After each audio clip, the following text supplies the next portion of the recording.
tell me what you know about David? Yes? He was a king.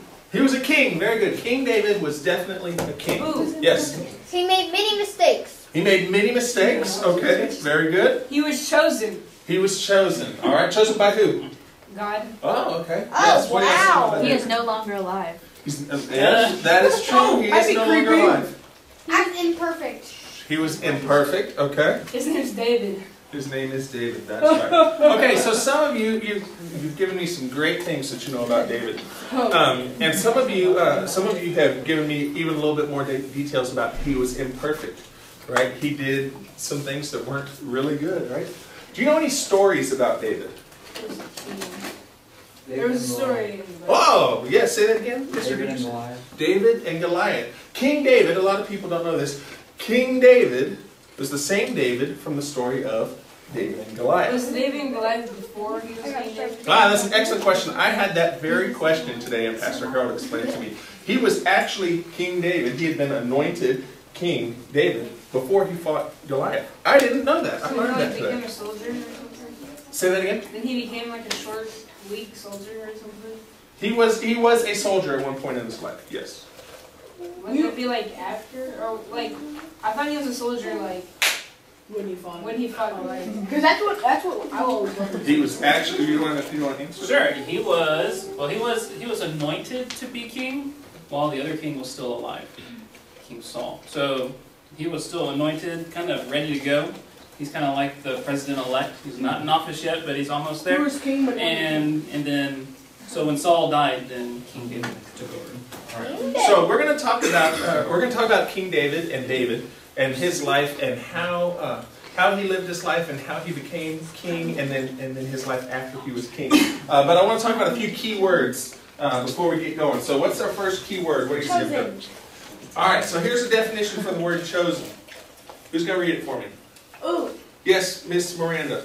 A person or group of people selected for a special purpose.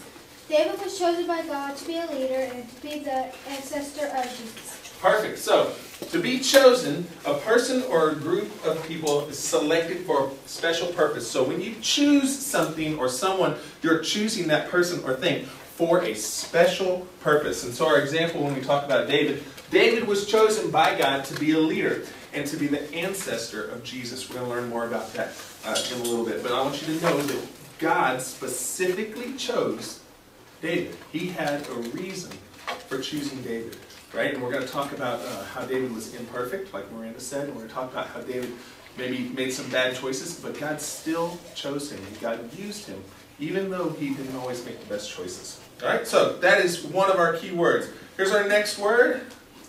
Humble. All right? Who's going to read our definition for us? I am. Maggie. Not arrogant, haughty, or overly assertive.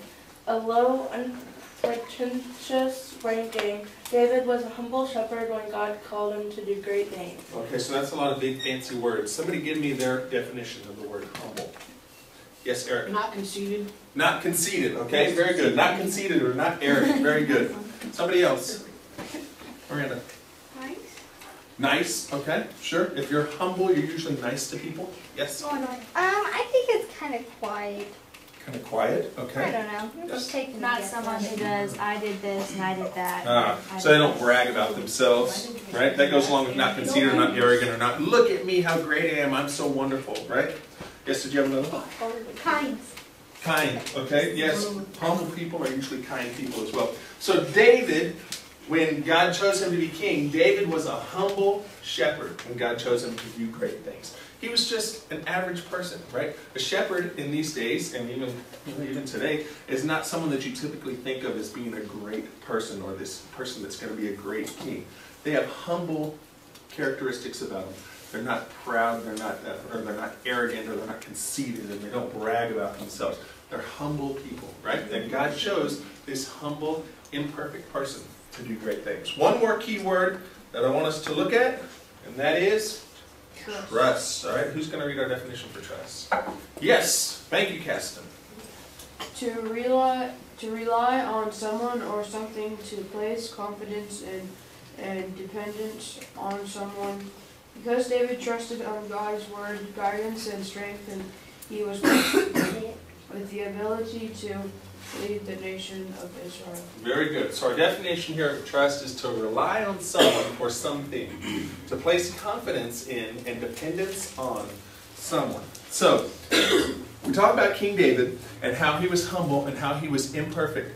And because he was able to put his trust in God, he was able to do great things, right? A lot of times we put our trust in ourselves and we think, I can do this on my own. I don't need any help. I can do anything that comes my way, I can do on my own.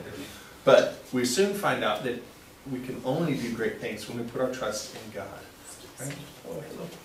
So that's what David did in his life, and he was blessed with the ability to be a great leader. Perfect. We're going to watch a little video clip about the story of David's life. So will someone hit the lights in the back of the room for us? Yes, you can. Watch, it's gonna be really dark. Yes! See, I see why I said yes. No, you said yay.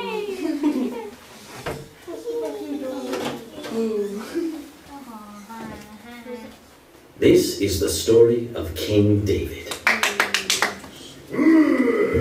That's me. Yes, that's David. David.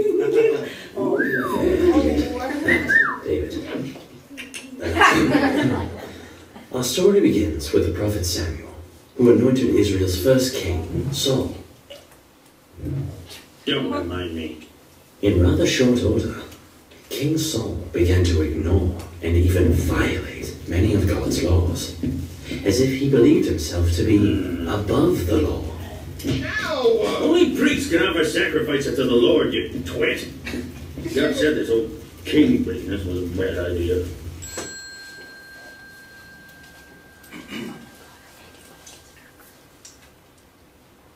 However, the people were determined.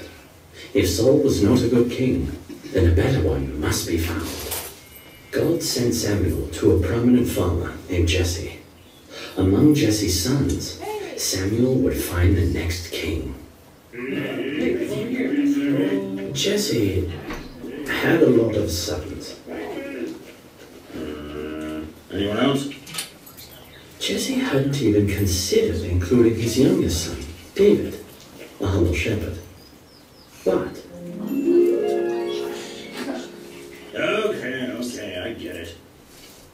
meanwhile, King Saul was becoming more and more erratic. Who says that I'm a bad king? I will cut you! I will cut you all! Saul demanded music to brought into Susa. His servants recommended the young David.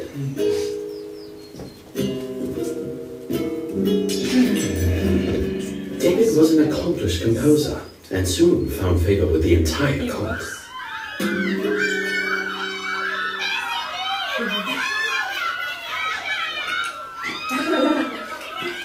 In addition to being a great musician, David would later make a name for himself on the battlefield, fighting against the Philistines.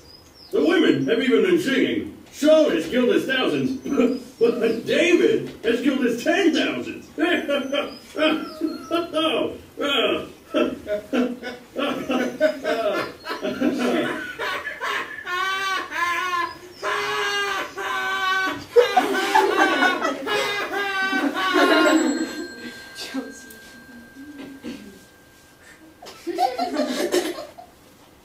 As David's popularity grew, Saul's ability to contain his jealousy rapidly diminished.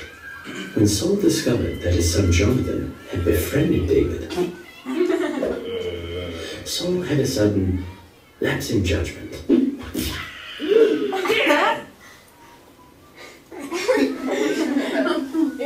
David, you're great. No, you're great. Though David was the embodiment of loyalty to the king, Saul was still determined to destroy David. I think you might be stressing out my old man. Maybe you should take a vacation. And so began David's travels in the countryside around Israel. Somehow, the Philistines found out that David was no longer a protector of Israel and mounted a massive attack. Saul was ready to defend his kingdom, though his spirit had become bitter and broken. We must defend our kingdom at all costs. You can go first.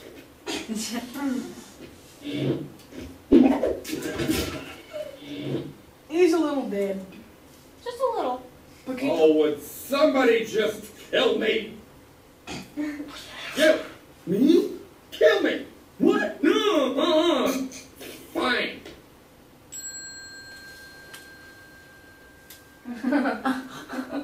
He would. Meanwhile, David had gathered a band of followers and become a champion of the oppressed, even earning the respect of some of his bitterest enemies.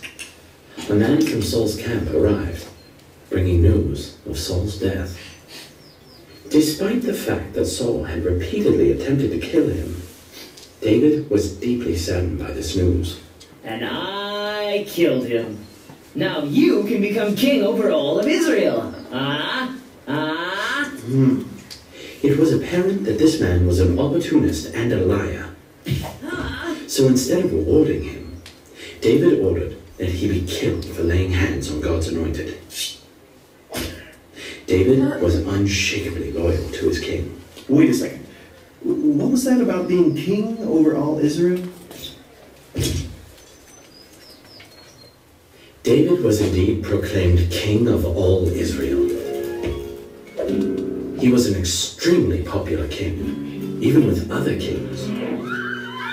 Oh my God. God was also excessively pleased with David, and sent the prophet Nathan to further express this. The Lord is well pleased with you, for you have proven yourself a humble and loyal servant. Though David was typically quite modest about any sort of personal success, he had to admit things were going exceptionally well for him. Until...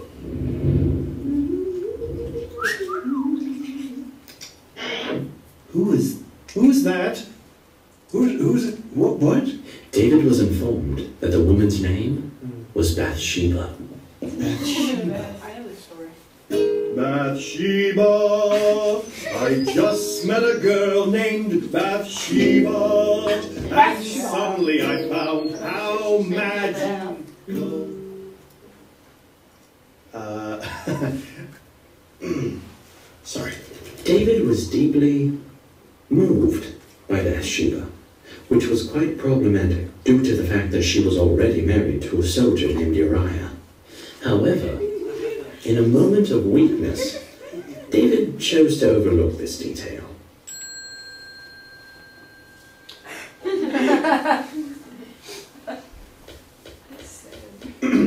When it was discovered that Bathsheba was pregnant with his child, David attempted to cover his tracks by ordering her husband, Uriah, onto the front lines in the hopes that he would be killed.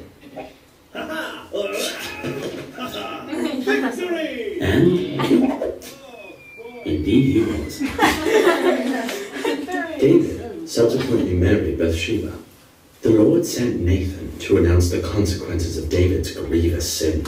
Because of this great sin, the son born to you by Bathsheba will die, and calamity will be brought down upon your house. Make yourself right with the Lord. When Nathan departed, Bathsheba's infant son became gravely ill. David pleaded for the child's life, fasting for days and repenting in sackcloth and ashes. But on the seventh day, the child died.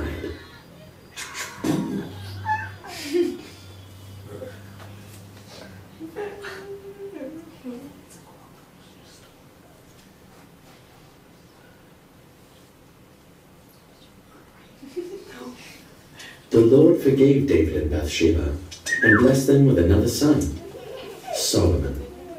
And God continued to hold David in very high favor. Blessings on all the house of David, for the Lord has promised that your kingdom shall endure, and the throne of David will be established forever. David, despite his flaws, was nevertheless a man after God's own heart.